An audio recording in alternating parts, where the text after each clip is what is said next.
Welcome to today's daily audio briefing of the Curated News, curated by Sandeep Ohri. Our goal today is just walking you through today's sequence of 10 distinct news items quickly and factually. Yeah, there is definitely a lot of ground to cover today, so let's just get right into it. For sure. So jumping right in with item 1 from the Wall Street Journal. Apparently a 67-million-year-old T-Rex named Gus just sold at a Sotheby's auction. And you will never guess the price. It went for $50 million. Oh, wow, 50 million. That's just wild. Right. It is literally like buying the ultimate prehistoric antique. And Sandeep actually notes, next time someone calls you a dinosaur, just smile. I mean, if it means you're worth 50 million bucks, right? I'd take it. But speaking of things that cost an absolute fortune, item 2 is also from the Wall Street Journal. 96 families in Salem Township, Pennsylvania, just collectively sold 1,700 acres of farmland. Wait, 1,700 acres? Yeah, 1,700 acres for $586 million. And it is all going to be used for data centers, which really makes you wonder, are servers essentially the new cash crops? Well, they sort of have to be. I mean, all this AI requires massive physical infrastructure.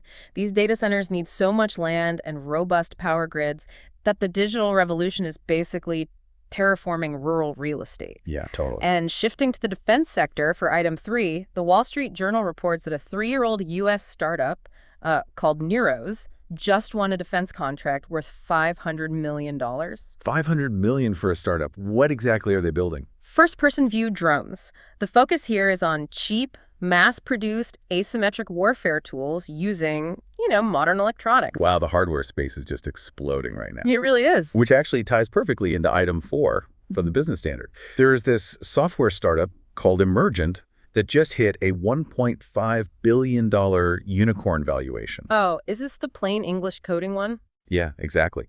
They let users build apps just using plain English.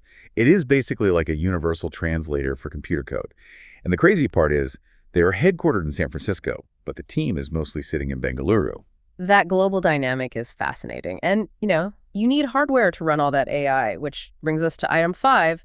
The Business Standard notes that India's Union Cabinet just approved a staggering 1.9 trillion rupees for manufacturing initiatives. Trillion with a T. Yeah, trillion. And specifically, 1.27 trillion of that is going straight to the India Semiconductor Mission 2.0. Wow. Because you don't control the chips, you don't control the future of your tech ecosystem, right? Exactly. So moving on to item 6, also from the Business Standard. While tech is booming, we are seeing real friction elsewhere. Female unemployment in India actually hit a 15-month high in June.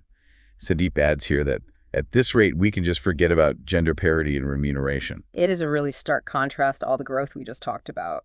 Yeah, we have to ask, what systemic issues are driving this specific demographic drop? It doesn't just happen in a vacuum. Well, it's often a structural mismatch. When economies pivot hard toward capital-intensive tech manufacturing, the sectors that traditionally employ higher numbers of women often lag behind. Right, that makes sense. And speaking of growing pains, item 7 is about trade policy. The Business Standard reports that India's push for E20, petrol blended with 20% ethanol, is actually causing a $400 million trade deficit. Because domestic agriculture can't scale fast enough. Exactly. So a staggering 94% of those ethanol imports are coming directly from the U.S. Wow. So you try to cut oil dependence, but just end up trading it for an ethanol dependence. Right. It is the hidden cost of the green transition. Absolutely. Well, for item 8, let's take a quick pivot to sports. BBC Sports is reporting that Argentina came from behind to beat England 2-1 in the FIFA 2026 semifinal. So they are advancing to play Spain, right? Yep. Should be quite the match. And for item 9, just a quick weather advisory for folks in Bengaluru from the New Indian Express. The city is facing a 7-day hot spell with daytime temperatures consistently staying above 32 degrees Celsius. Oh, man. Definitely a good time to stay indoors. Sure. So, bringing it to our final story, item 10 from the Wall Street Journal. It seems high-income U.S. parents are now seriously considering alternative schooling for their kids. Which completely tracks with our earlier updates, right? If startups are making traditional coding obsolete with just plain English, the foundational skills kids need are completely changing. Exactly. And that leads to a really poignant closing observation from Sandeep. He points out that it is time to fundamentally change how we teach children. Because AI is here to stay, it is critical we teach values, skills, principles, and ethics. so they can use this technology wisely. It is such a great point, and it raises an important question for you listening. As rote memorization becomes obsolete, what skills do you think are most crucial for the future?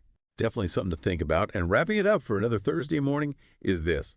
Have a fat day, folks, and we'll see you tomorrow morning.